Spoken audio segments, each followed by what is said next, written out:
सबसे पहले आपको बताएं कि खैबर पख्तूनख्वा में तहरीक इंसाफ के इख्तिलाफात में मजीद पेशरफ्त हुई है और वज़ीर आला खैबर पख्तूनख्वा अली अमीन गंडापुर ने रुकन कौमी असम्बली जुनैद अकबर को फोकल पर्सन बराए अरकान कौमी असम्बली के ओहदे से हटा दिया है, जबकि MNA शाहिद खटक को नया फोकल पर्सन तैनात कर दिया गया है। मजीद तफसीलात जानते हैं जियो न्यूज़ की नुमाइंदा शीबा हैदर से। शीबा, बताइएगा कि जुनैद अकबर को हटाने की क्या वजह थी?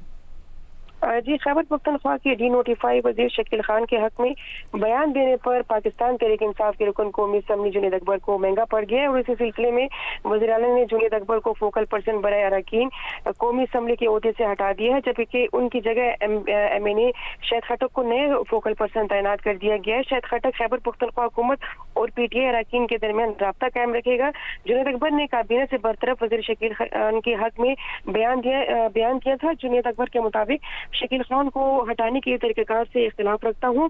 जुनैद अकबर का ये भी कहना था कि इन जिम्मेदारी को पूरा करना मेरे लिए नामुमकिन था। वज़ीर आला को इस बेहतरीन फैसले पर दाद देता हूँ। पहले भी पार्टी के साथ था और अब भी बानी PTI के साथ खड़ा हूँ। जी, बहुत शुक्रिया शिवा आपका।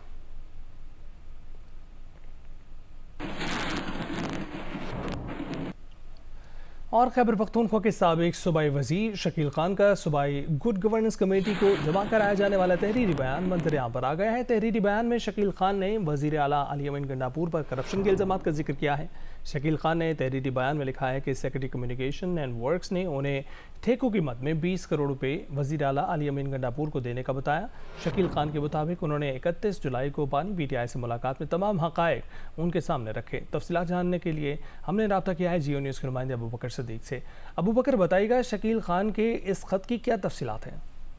देखिए जी, साबिक वजीर शकील खान ने गुड गवर्नेंस कमेटी को जो जवाब जमा किया था तहरीरी, तो वो तहरीरी जवाब जो है वो सामने आ गया है और इस तहरीरी जवाब में शकील खान ने मौक़िफ़ इख्तियार किया है कि मई और जून में तामीराती कामों की अदायगी में सेक्रेटरी CNW ने मेरे इल्म में लाए बगैर 6 अरब 87 करोड़ रुपए जो है वो जारी किया। और जब मैंने पूछा कि फंड्स क्यों जारी किए तो सेक्रेटरी ने जवाब दिया कि वज़ीर आला खैबर पख्तूनख्वा ने कहा है कि वो इनकी खुद निगरानी करेगा और उन्हीं की निगरानी में जो है ये फंड्स जारी किए गए। इस तरह ये भी तहरीरी जो जवाब है उसमें बताया गया है कि अमीर मकाम की कंपनी से मिली भगत से स्वात में करोड़ों रुपए के टेंडर जो है वो दिए गए, जबकि ये भी बात बताई गई है कि करप्शन और महकमे में बदनवानी के हवाले से जो है पार्टी की सीनियर क़यादत और अरकान असम्बली से को आगाह भी किया था, जिस पर उन्होंने बताया था कि सिस्टम में घुस कर तमाम काली वीडियो को जो है वो बेनकाब किया जाए। इसी तरह शकील खान ने यह इल्ज़ाम भी आयद किया है कि सेक्रेटरी ने टैको की मद में 20 करोड़ रुपए जो है वो वज़ीर आला को दिए, जबकि ये भी बताया गया है कि कमीशन के 3.5 करोड़ रुपए जो है वो एडिशनल चीफ सेक्रेटरी और 2.5 करोड़ रुपए जो है वो सेक्रेटरी महकमे दाखिला को जो है वो दिए गए। शकील खान ने इस तहरीरी बयान जवाब में ये बताया है कि 31 जुलाई को बानी PTI से जो है वो मुलाकात ही की थी और मुलाकात में तमाम हक़ाइक़ जो है वो सामने रखे थे, जिस पर बानी PTI ने तमाम सूबाई वज़रा, इंतज़ामी सेक्रेटरीज और अफसरान को जो है पैगाम पहुंचाने के लिए प्रेस कॉन्फ्रेंस का कहा था। इस तमाम तर मामले पर हमने मुशीर खैबर पख्तूनख्वा बैरिस्टर मोहम्मद अली सैफ से भी बातचीत की है और बैरिस्टर मोहम्मद अली सैफ ने कहा है कि गुड गवर्नेंस कमेटी ने शकील खान के तहरीरी जवाब का जो है वो जायजा लिया और कमेटी ने शवाहिद और सबूत की बिना पर वज़ीर आला को ये सिफारिशात मुरतब की थी और कमेटी पर किसी किस्म का कोई दबाव जो है वो नहीं है। बैरिस्टर सैफ ने कहा है कि ठोस शवाहिद सामने आने पर शकील खान के खिलाफ जो है वो सिफारिशात जमा की गई और यूं उनके खिलाफ ये कार्रवाई अमल में लाई गई है। जी अबू बकर, बहुत शुक्रिया इस हवाले से आगाह करने के लिए।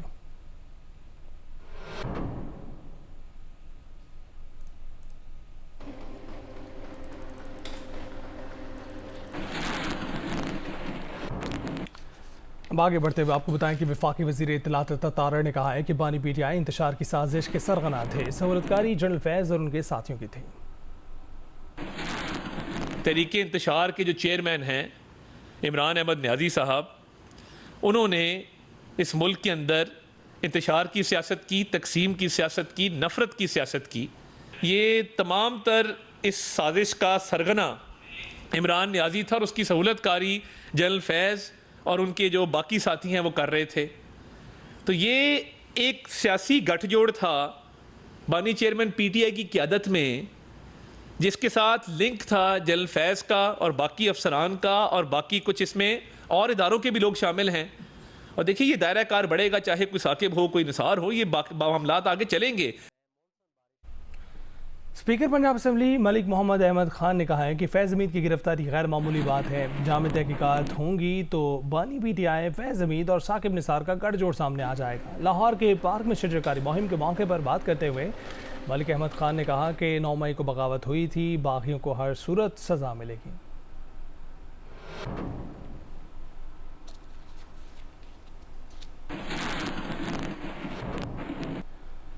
और स्पीकर कौमी असम्बली ने तहरीक इंसाफ के इकबाल आफरीदी के बयान पर तहकीकात के लिए कमेटी बना दी है। इकबाल आफरीदी ने कायम कमेटी के इजलास में खातून के लिबास पर तबसरा किया था। स्पीकर की हिदायत पर वज़ीर कानून की सरबराही में बनी कमेटी 15 दिन में अपनी रिपोर्ट देगी। दूसरी जानिब के इलेक्ट्रिक के चीफ एग्जीक्यूटिव मोनिस अलवी ने कहा है कि उनकी एक साथी से मुतल्लिक तबसरा उनकी कंपनी की इक़दार के बरक्स है। वो तासुब, इम्तियाजी सलूक और हिरासा किए जाने के खिलाफ खड़े होंगे। तहरीक इंसाफ के इकबाल आफरीदी ने गुज़िश्ता रोज़ कायमा कमेटी बराए तवानाई के इजलास में खातून के लिबास पर नामुनासिब अल्फाज अदा किए थे।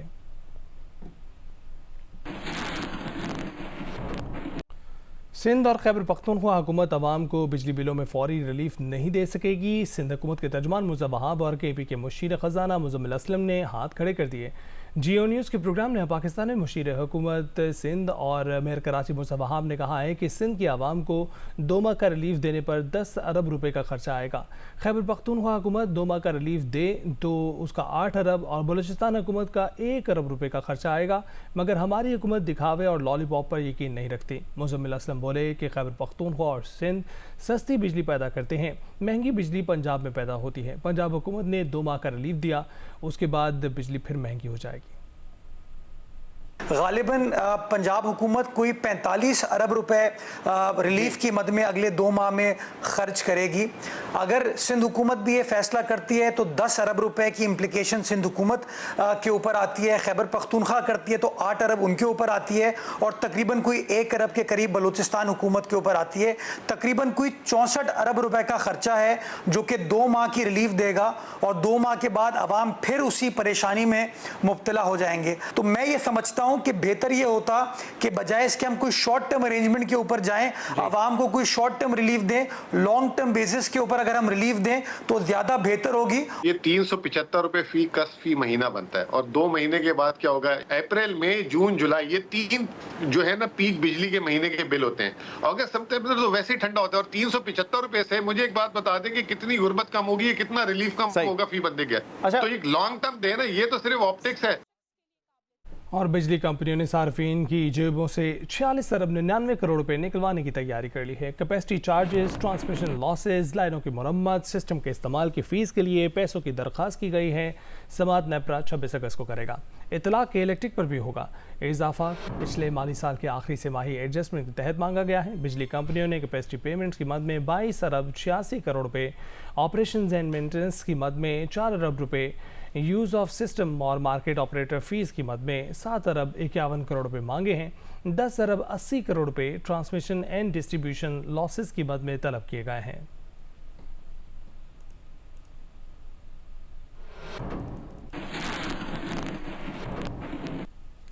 और पीपल्स पार्टी सिंध के सदर निसार खोड़ू ने आरिफ अलवी, बानी PTI और कासिम सूरी के खिलाफ बगावत का मुकदमा दर्ज करने का मुतालबा कर दिया है। बिजनेसमैन शरफुद्दीन मेमन की पीपल्स पार्टी में शमूलियत के मौके पर बात करते हुए उन्होंने कहा कि वफाकी हुकूमत गैर आइनी रूलिंग देने और गैर आइनी तौर पर कौमी असम्बली तहलील करने पर साबिक सदर आरिफ अलवी, साबिक वज़ीर आज़म इमरान खान, साबिक डिप्टी स्पीकर कौमी असम्बली कासिम सूरी के खिलाफ आर्टिकल 6 के तहत कार्रवाई करे और रेफरेंस अदालत भेजा जाए।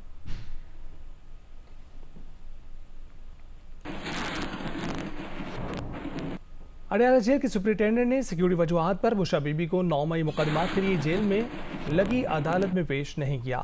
पिंडी पुलिस ने 9 मई मुकदमात में बुशरा बीबी को शामिल तफ्तीश करने और जिस्मानी रिमांड के लिए ATC से रुजू किया था। साथ ही दरख्वास्त की थी कि सिक्योरिटी की बिना पर अदालत अडयाला जेल में ही लगाई जाए। ताहम जेल सुपरिटेंडेंट ने जेल के अंदर लगने वाली अदालत में सिक्योरिटी वजूहात पर बुशरा बीबी को पेश नहीं किया। समात 20 अगस्त तक मुलतवी कर दी गई।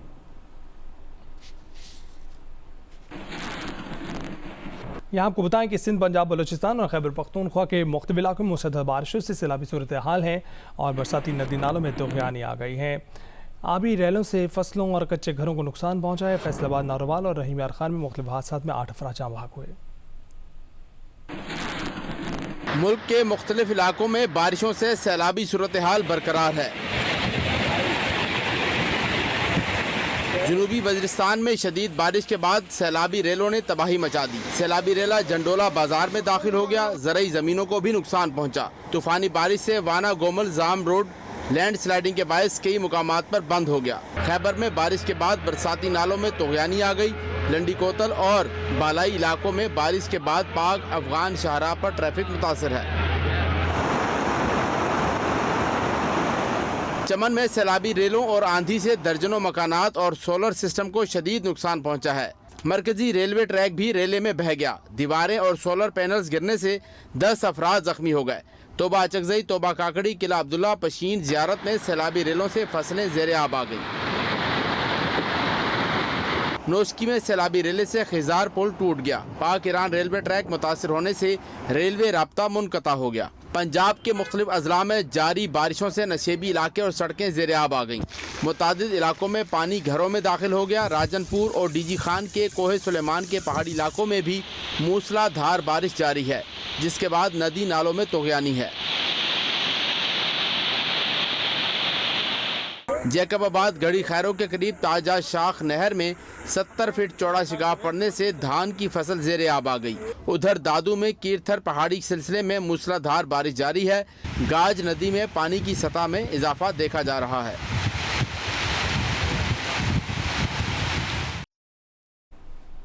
यहाँ आपको बताएं कि वज़ीर आला पंजाब मरीम नवाज ने नदी नालों में तोगयानी के पेश नज़र मुतल्लिका महकमों को अलर्ट रहने की हिदायत कर दी है और डेरा गाजी खान में कोहे सलमान के इलाकों में पेश किए हिफाजती इक़दाम का हुक्म भी दे दिया है। उन्होंने मुख्तलिफ अजला में ज़ेरे आब आने वाले नशेबी इलाकों के मकीनों की मुआवनत की हिदायत कर दी है। वज़ीर आला पंजाब ने नारवाल, सियालकोट, शकरगढ़ समेत दीगर शहरों में सैलाबी नालों की मुसलसल मॉनिटरिंग की हिदायत की है और कहा है कि सैलाब के खदशे के पेश नज़र मुतासर इलाकों से मकीनों को बर वक्त रिलीफ कैंपों में मुंतकिल किया जाए। उनका कहना था कि देहात में माली मवेशी भी सैलाब से पहले महफूज मकामात पर मुंतकिल किए जाएँ। रिलीफ कैंपों में सांप के काटने पर दरकार वैक्सीन की दस्तियाबी और लैंड स्लाइडिंग से मुतासर इलाकों में ट्रैफिक की फौरी बहाली यकीनी बनाई जाए, जबकि डिप्टी कमिश्नर्स अपने अपने इजला में रेस्क्यू और रिलीफ सरगर्मियों की भरपूर मॉनिटरिंग करें। लाहौर पुलिस ने 27 साल नौजवान के अंधे कत्ल में मुलव्विस मुलजिम को सियालकोट एयरपोर्ट से गिरफ्तार कर लिया। मुलजिम वारदात के बाद अजरबैजान फरार हो रहा था। मुलजिम से आला कत्ल और गाड़ी बरामद कर ली गई। SP investigation doctor Ayaz Hussain के मुताबिक मकतूल ज़िशान और गुजरात की राबिया में सोशल मीडिया पर दोस्ती हुई। वो शादी करना चाहते थे, लेकिन राबिया का मामू इरफान उसके हक में नहीं था। उसने ज़िशान को धोखे से गुजरात बुलाकर कत्ल कर दिया और उसका पर्स और मोबाइल लाहौर में फेंक दिया। वारदात के बाद मुलजिम अजरबैजान फरार हो गया था। ज़िशान के कत्ल का मुकदमा 15 जुलाई को थाना इशरा में दर्ज किया गया। डॉक्टर अयाज हुसैन ने बताया कि चंद रोज कबल रिंग रोड पर हकीकी बाप को कत्ल करने वाले मुलजिम शहजाद को भी पकड़ लिया गया है। माल टाउन में एक सुपर स्टोर से 20 लाख रुपए और कीमती मोबाइल फोन चोरी करने वाला मुलजिम भी धर लिया गया है। गाड़ियों की खरीदारी में हेरा फेरी करने वाले मुलजमान शमरोज और उस्मान भी गिरफ्तार कर लिए गए हैं। लाहौर में बुरका पहनकर खवातीन को हिरासत करने वाला उबाज शख्स पकड़ा गया है। एसपी मॉडल टाउन इखलाक तारड़ के मुताबिक मुलजिम अली रजा फिरोजपुर रोड पर शंघाई पुल के करीब बुरका पहनकर शॉपिंग के लिए आई खवातीन को हिरासत कर रहा था।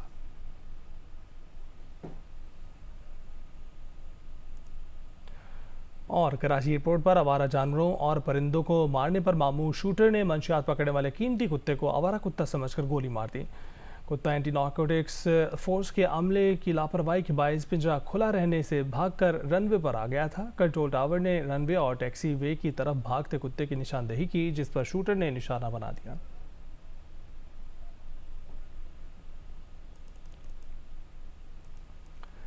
यहाँ आपको बताएं कि कौमी अवामी तहरीक के सरबराह अयाज लतीफ़ पिलीजो ने कहा है कि सिंध मुल्क की मईशत का मरकज़ है, इसकी तबाही मुल्क दुश्मनी है। सिंध तबाह हो रहा है। पार्लियामेंट, अदालतें और मीडिया लाताल्लुकी ख़त्म करें। बड़ी सियासी जमातों के एजेंडे में सिंध कम है, सिंध गुम हो गया है। हैदराबाद के मेहरान आर्ट्स काउंसिल में सिंधियानी तहरीक की जानिब से जलसे से खिताब करते हुए उन्होंने कहा कि सिंध की ख़वातीन पत्थर के दौर के कबायली निज़ाम में ही जी रही हैं।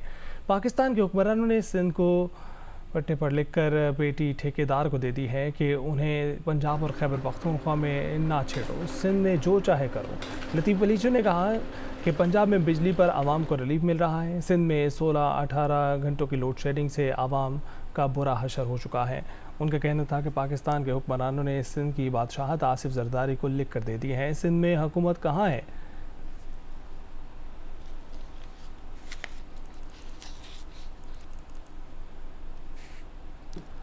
और जियो और MKRF और लाइट स्टोन पब्लिशर्स के ताउन से अदब फेस्टिवल के आखिरी 3 सेशन में मारूफ ब्यूरोक्रेट सलमान फारूकी की पाकिस्तान की 70 सालों की कहानी पर मबनी किताब और कायदे आज़म के बारे में किताब पर नशिस्तें हुई, जिनमें दानिशवरों ने पाकिस्तान की सियासी और तालीमी निज़ाम पर गुफ्तगू की।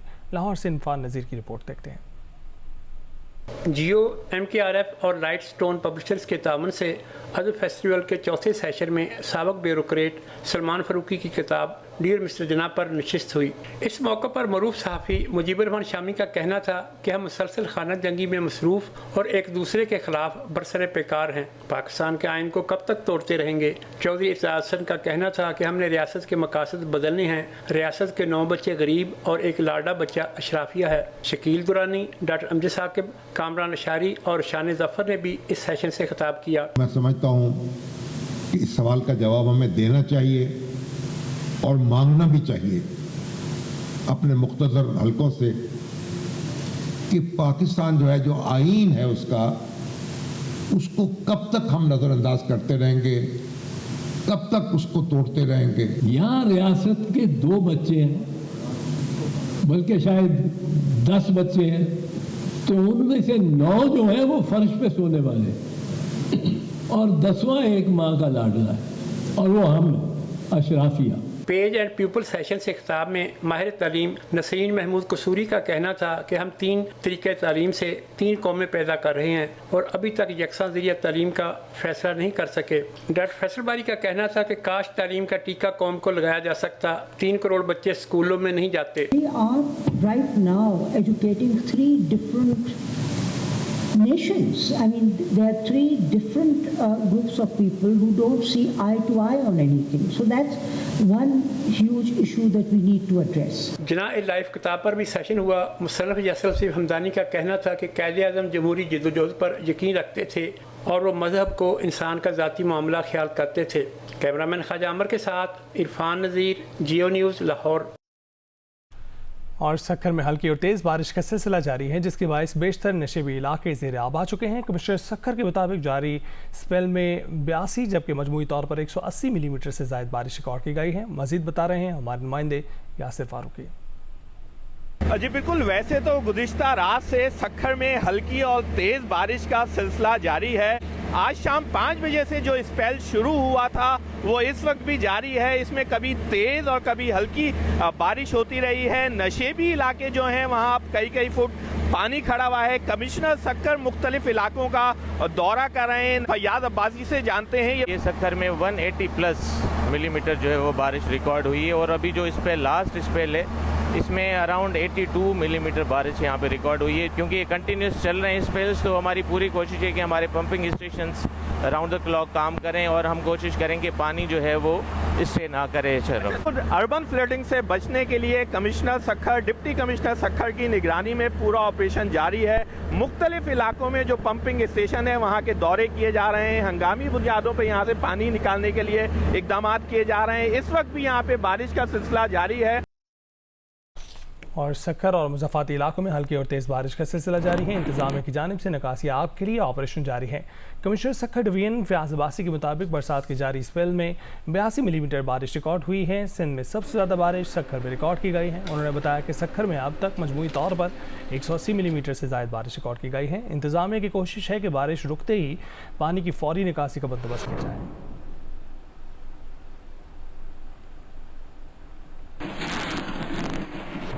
और पेरिस ओलंपिक्स के गोल्ड मेडलिस्ट अरशद नदीम के एजाज़ में गवर्नर हाउस पंजाब में तकरीब हुई, जिसमें गवर्नर पंजाब सरदार सलीम हैदर खान ने उनको 20 लाख रुपए और गाड़ी का तोहफा दिया। इसके अलावा 2 निजी हाउसिंग सोसाइटी की जानिब से 1 किनाल और 10 मरले के प्लॉट भी अरशद नदीम को दिए गए। ओलंपियन अरशद नदीम के एजाज़ में गवर्नर हाउस लाहौर में तकरीब। गवर्नर पंजाब सरदार सलीम हैदर खान ने अरशद नदीम का इस्तकबाल किया। उन्होंने कहा कि मुकाबले की रात उनका दिल कह रहा था कि अरशद नदीम की थ्रो 95 से ऊपर जाएगी। उन्होंने इस रात 2 नफल बराए हाजत पढ़े और अरशद नदीम के लिए खुसूसी दुआ की। अल्लाह ने बहुत करम किया और ये एक बहुत बड़ा रिकॉर्ड है कि ओलंपिक में 118 साल बाद जो है इतनी लंबी थ्रो और फिर कंप्रीहेंसिव विक्ट्री थी कि कोई भी जो है वो चोपड़ा या पीटरसन या कोई भी जो है उस तक नहीं पहुंच सका। अरशद नदीम ने कहा कि अल्लाह का शुक्र है पूरा मुल्क उन्हें इज्जत दे रहा है। खिलाड़ी के लिए कौम की तरफ से मिलने वाली इज्जत सबसे बड़ा एजाज होती है। उनकी ख्वाहिश है कौम इसी तरह उन्हें अपनी दुआओं में याद रखे। वो इंशाल्लाह अपने मुल्क के लिए मजीद कामयाबियां समेटेंगे। प्लेयर के लिए बहुत बड़ी हौसला अफजाई होती है जो पाकिस्तानी अवाम जो है मुझे इतनी माशाल्लाह इज्जत दे रही है। जैसे सर ने बोला कि माशाल्लाह मैंने नफल भी अदा किए और पहली थ्रो जो मैंने फॉल की वो दरअसल माशाल्लाह एक तो दुआएं माशाल्लाह इतनी मेरे पीछे थी और मेरी अपनी मेहनत थी, कोच साहब की, सलमान खान बाट साहब की माशाल्लाह मेहनत थी। और कौमी हीरो अरशद नदीम के एजाज़ में होने वाली तकरीब में पंजाब इमरजेंसी सर्विसेज एकेडमी में गार्ड ऑफ ऑनर दिया गया। वज़ीर सेहत ने मियां चन्नू में रेस्क्यू सेंटर अरशद नदीम से मंसूब, जबकि DG rescue doctor Rizwan Naseer ने उन्हें ब्रांड एम्बेसडर बनाने का ऐलान किया। मियां आबिद की रिपोर्ट देखते हैं। रेस्क्यू इमरजेंसी सर्विसेज एकेडमी में 44वें रेस्क्यूअर्स बैच की पासिंग आउट। सिंध के 438 रेस्क्यू वर्कर्स ने तरबियत मुकम्मल कर ली। तकरीब के मेहमान खुसूसी थे स्पीकर पंजाब असम्बली मलिक मोहम्मद अहमद खान और ओलंपियन अरशद नदीम। मेहमानों ने परेड का मुआयना किया और बेहतर कारकर्दगी दिखाने वालों को इनामात दिए। रेस्क्यू वर्कर्स ने गहरे पानी में डूबने वालों को बचाने, आग पर काबू पाने और चेयरलिफ्ट में फंसे लोगों को निकालने का मुजाहरा किया। उन्होंने मलबे तले दबे अफराद को बाहिफाजत निकालने की महारत भी दिखाई। ओलंपियन अरशद नदीम का कहना था कि उनकी फिटनेस का मयार भी रेस्क्यू ट्रेनिंग जैसा है। इंशाअल्लाह मुस्तकबिल में भी रिकॉर्ड ब्रेक करूंगा। स्पीकर पंजाब असम्बली मलिक मोहम्मद अहमद खान का कहना था कि अरशद नदीम की कामयाबी उनकी मेहनत का समर है। आज हमारा सर फख्र से बुलंद है कि हमारी रेस्क्यू सर्विसेज अक़वाम मुत्तहिदा के अंदर सर्टिफाइड ISO की वो पोजीशन लेगी जो इस पूरे रीजन में किसी के पास नहीं। मेरी भी कोशिश रहेगी कि मैं इनके साथ रह के इनको भी ट्रेनिंग करवाऊँ, खुद भी करूँ, क्योंकि इनकी ट्रेनिंग और मेरी ट्रेनिंग जो फिटनेस है वो मेरे ख्याल में तकरीबन सेम ही होगी। तरबियत मुकम्मल करने वाले रेस्क्यू वर्कर्स का कहना था कि खिदमत का ये हुनर अपने पास रहने वालों को भी सिखाएंगे। कैमरामैन आमिर बाजवा के साथ मियां आबिद, जियो न्यूज़, लाहौर।